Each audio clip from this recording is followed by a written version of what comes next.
So we are really going to start to get on our feet and progress through and be able to get some of these hip muscles that control your pelvis working really, really good so that you can walk better, pain-free, do whatever you want to be able to do throughout the day without adding to back pain or knee pain, hip pain, foot pain, even any pain you get up along your shoulders. So we'll be talking a lot about how to integrate the lower body and the upper body. So you've got your pelvis here, rib cage sits on top. As you're walking, what we want is as you take weight through and bring your body over top of that leg, this side moves back and reaches the other leg forward, okay? That's what we want to happen. So then as I come over my right leg, my pelvis turns to the right in order to reach my left leg forward. So for the body that is harder to do on the left side because of this asymmetrical pattern we have in our body, it's a little bit more difficult for us to feel that left side. And so what I see a lot of the times is people are pushing from their left leg and catching themselves on their right leg when they're walking over and over and over.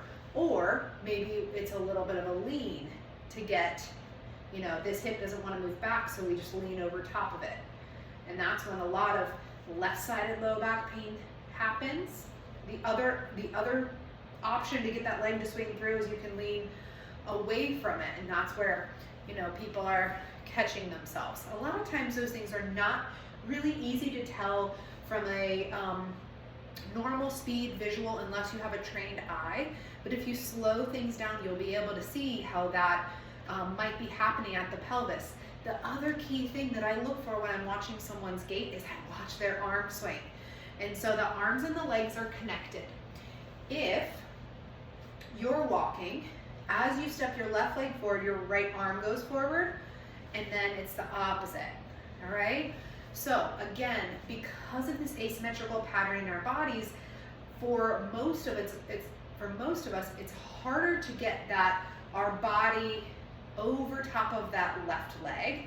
So I see people compensating by not able to swing their right arm back, or maybe they have more right back pain because they're swinging from back here instead of letting that arm swing back. Or there's some sort of restriction around the bra strap line, around the rib cage, that prevents that nice and easy twisting turning, okay? So as we go through this working up to being able to walk more efficiently and optimally, which is going to just optimize, again, we want to optimize breathing and walking, because those are the two things that we do all the time. We are going to focus on getting that left hip shifted back in relation to the right. So when we're talking about these two hip bones in front, it's the left pokey hip bone backwards and the right one forward. Now, as you do that, your whole body, your kneecaps shouldn't turn with it. Kneecaps stay facing forward, and we're able to get that twist. So if you're listening here and you can stand up, you can go ahead and put one foot in front of the other, so right foot in front of left. You're gonna bend through both of your legs, put more weight into your left heel, so shift back just a little bit, and then you're gonna take your pelvis and turn back, but keep your kneecaps facing forward. All right, so if I was wearing a zipper, my zipper would now be faced left, face to the left, my kneecaps are forward, and I'm feeling a nice stretch in the back of my hip. All right, so that's what we're gonna try to encourage as we're walking, and then you also encourage that by being able to let your right arm relax and swing it back. If you've had any upper body injury, that absolutely can be feeding into how you move your legs as you're walking, and vice versa.